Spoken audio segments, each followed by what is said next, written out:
Look. Are those stars? Oh my god. Stars don't move like that. Okay, what the hell was that? Oh my god, they're UFOs. Hundreds of residents are reporting strange lights in the skies of Round Mountain, North Carolina. Only moments ago, New York has come under attack. Witnesses claim to have seen hundreds of UFOs. It's opening fire! Oh my god! I believe that the flying saucers are objects from another The Navy planet. has no saucer-shaped aircraft or missile. There's no good reason for keeping this secret for 3 decades. The government's been lying about UFOs for 50 years. And there was war in heaven. Michael and his angels fought against the dragon. And the dragon fought and his angels, and prevailed not. Neither was their place found any more in heaven. And the great dragon was cast out, that old serpent called the devil and Satan, which deceiveth the whole world. He was cast out into the earth, and his angels were cast out with him.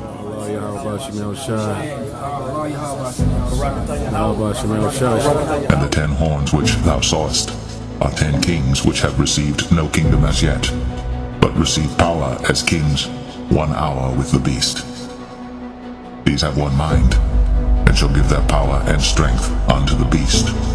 These shall make war with the Lamb, and the Lamb shall overcome them, for he is Lord of lords, and King of kings, and they that are with him are called, and chosen, and faithful.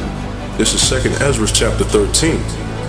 And it came to pass after 7 days I dreamed a dream by night, and lo, there arose a wind from the sea, that it moved all the waves thereof. And I beheld, and lo, that man waxed strong with the thousands of heaven. And when he turned his countenance to look, all the things trembled that were seen under him. And whensoever the voice went out of his mouth, all they burned that heard his voice, like as the earth faileth when it feeleth the fire. And after this I beheld, and lo, there was gathered together a multitude of men out of number from the 4 winds of the heaven, to subdue the man that came out of the sea. But I beheld, and lo, he had graved himself a great mountain, and flew up upon it. But I would have seen the region or place whereof the hill was graven, and I could not. And after this I beheld, and lo, all they which were gathered together to subdue him were sore afraid, and yet durst fight. And lo, as he saw the violence of the multitude that came, he neither lifted up his hand, nor held sword, nor any instrument of war, but only I saw that he sent out of his mouth as it had been a blast of fire, and out of his lips a flaming breath, and out of his tongue he cast out sparks and tempests, and they were all mixed together, the blast of fire, the flaming breath, and the great tempest, and fell with violence upon the multitude which was prepared to fight, and burned them up every one, so that upon a sudden of an innumerable multitude nothing was to be perceived, but only dust and smell of smoke. When I saw this, I was afraid. So Yahushua, when he comes back, he's pained to come and take this place out. Why do you think the scriptures say that the earth shall rock to and fro like a drunkard? What type of devastation is it going to take that's going to make the whole world rock back and forth? Scripture said so great an earthquake as never was seen before. So you have to imagine the amount of anxiety and frustration that one has, and when you're able to let it loose without any interference, man, you better get out that person's way, you know. And Esau gonna try to head right to the Lord, and the Lord's gonna fuck shit up. For behold, the Lord will come with fire, and with his chariots like a whirlwind, to render his anger with fury, and his rebuke with flames of fire.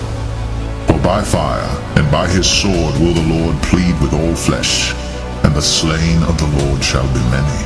Come, my people, enter thou into thy chambers, and shut thy doors about thee. Hide thyself, as it were for a little moment, until the indignation be overpast. For behold, the Lord cometh out of his place to punish the inhabitants of the earth for their iniquity. The earth also shall disclose her blood, and shall no more cover her slain. Isaiah 63. Who is this that cometh from Edom, with dyed garments from Bozrah? This that is glorious in his apparel, traveling in the greatness of his strength. I that speak in righteousness, mighty to save. Wherefore art thou red in thine apparel, and thy garments like him that treadeth in the wine-vat? I have trodden the winepress alone, and of the people there was none with me. For I will tread them in mine anger, and trample them in my fury, and their blood shall be sprinkled upon my garments, and I will stain all my raiment. For the day of vengeance is in mine heart, and the year of my redeemed is come. And I looked, and there was none to help, and I wondered that there was none to uphold. Therefore mine own arm brought salvation unto me, and my fury, it upheld me. And I will tread down the people in mine anger, and make them drunk in my fury, and I will bring down their strength to the earth. How about Shemel Shah?